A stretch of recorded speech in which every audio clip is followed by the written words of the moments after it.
My name's Stephen Partain from New Orleans, Louisiana. And about 4 years ago, my family and I decided to plant a church in our city. And so what we did at the time, I had a full-time job in operations management and business development.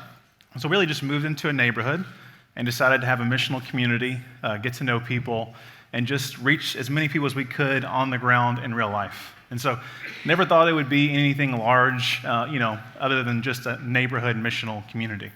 And so in that process, as we were doing that ministry and moving forward, God tended to change things on us, what he tends to do quite a bit. And so there was an opportunity to replant an older, really dead church in the upper Ninth Ward, Bywater of New Orleans. And so God, in kind of an incredible way, brought that to us. And we ended up with the property with no debt right in the middle of the Ninth Ward. And we asked this question. We said, how can we leverage this property for the kingdom of God in our city? How can this resource be used to engage our city and to engage others? And for us, this was our answer. Hard for New Orleans, there you go. It was business as mission and business for mission.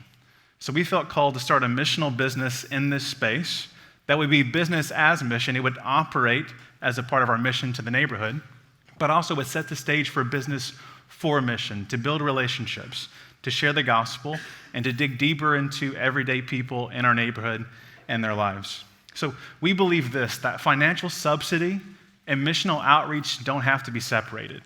They can be part of the same thing.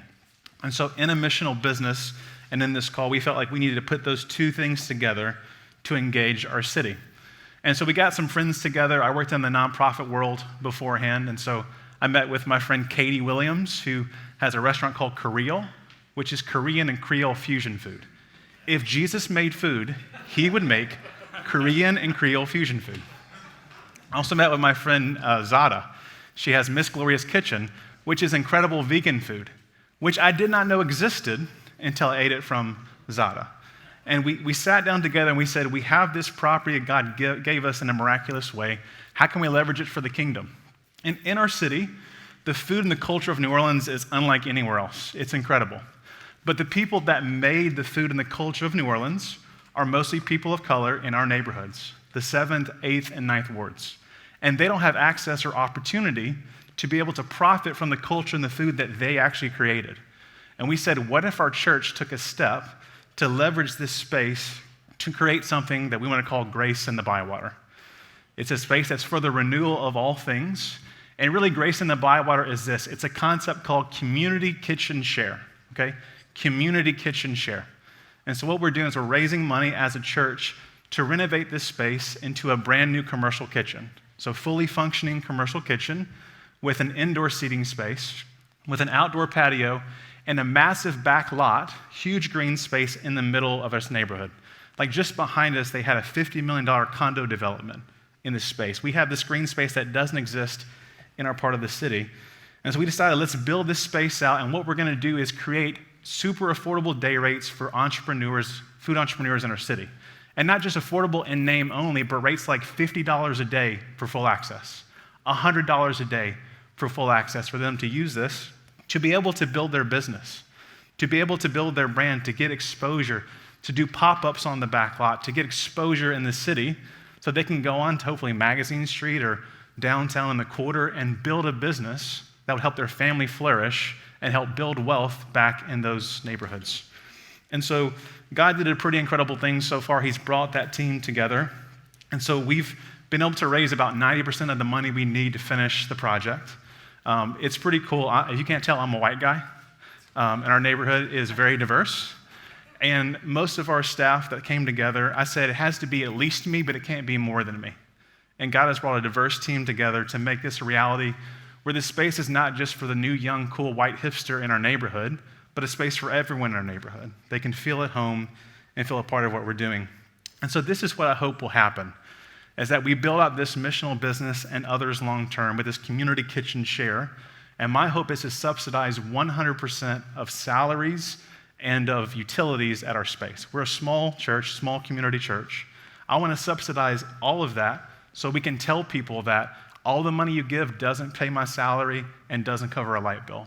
I think in a post-Christian culture, we have to do things that seem strange, like that, to get a hearing with people that will never come to church and will never listen to our message apart from that. So locally, we hope to be able to build this out to fund our mission while also reaching people at the same time. But also think this, for missional thinkers, missional people, we tend to stay very theoretical sometimes. We love to read the books and to dig into the thinking, but everyday regular Christians and churches need practical steps to be missional. And as churches in urban locations have resources and buildings, they are dying and they become condos, they become all kind of things in our cities. And I think that we need a practical step. So I hope that we can build out basically some principles and a platform to say, here's community kitchen share. If you have a building in Ohio or in California or in Louisiana, here's some principles to partner with businesses, with nonprofits, to use this to be able to engage the people to build businesses. But also you can have other things like classes, like community classes. People come in and learn how to cook. You can have all kind of things that come out of that space for the good of the neighborhood. So I think it'd be a practical step for people as well. And so far, we had a pop-up during the pandemic kind of as a test on our back lot. And in 2 days, during the pandemic, our entrepreneurs brought in $2,300. And in that, all the money went to them, all the money went to pay their people. And the average hourly rate for the workers was $16 an hour, right? So it wasn't just $8 an hour to get by, but to empower people, to make them entrepreneurs and to be able to provide for their families. And so also what we're doing as well is we kind of have a little cohort of other church planners in the city. There are 4 in the cohort that I'm running right now. And we want to have church planners that do missional business as church planting. We want to create a culture in our city where if you're going to plant a church, you can do it in a traditional way. We need that for sure. But we need people to do it in this way as well to be long-term sustainable. Because we all know that guys go into urban context and money is always a problem. Money is always what kills urban sustainability in church planting. And I think this can be a path forward. And so at this point, we had our pop-up that went really well. We've gotten almost all the permitting done, zoning approval, fire marshal approval, and hopefully this week we'll have Health and Human Services. So pray for me on that. We're right there. We're close. So what I'm asking really is for people to partner with us. We need people to come alongside in this venture, in this mission, but also we need collaboration. We need to think about how to take models like this, get it off the ground, and have models for other people in other contexts to put it into their context, but practical steps to be missional, where it's not just a theoretical conversation, but a blueprint for them to use their resource for the kingdom of God.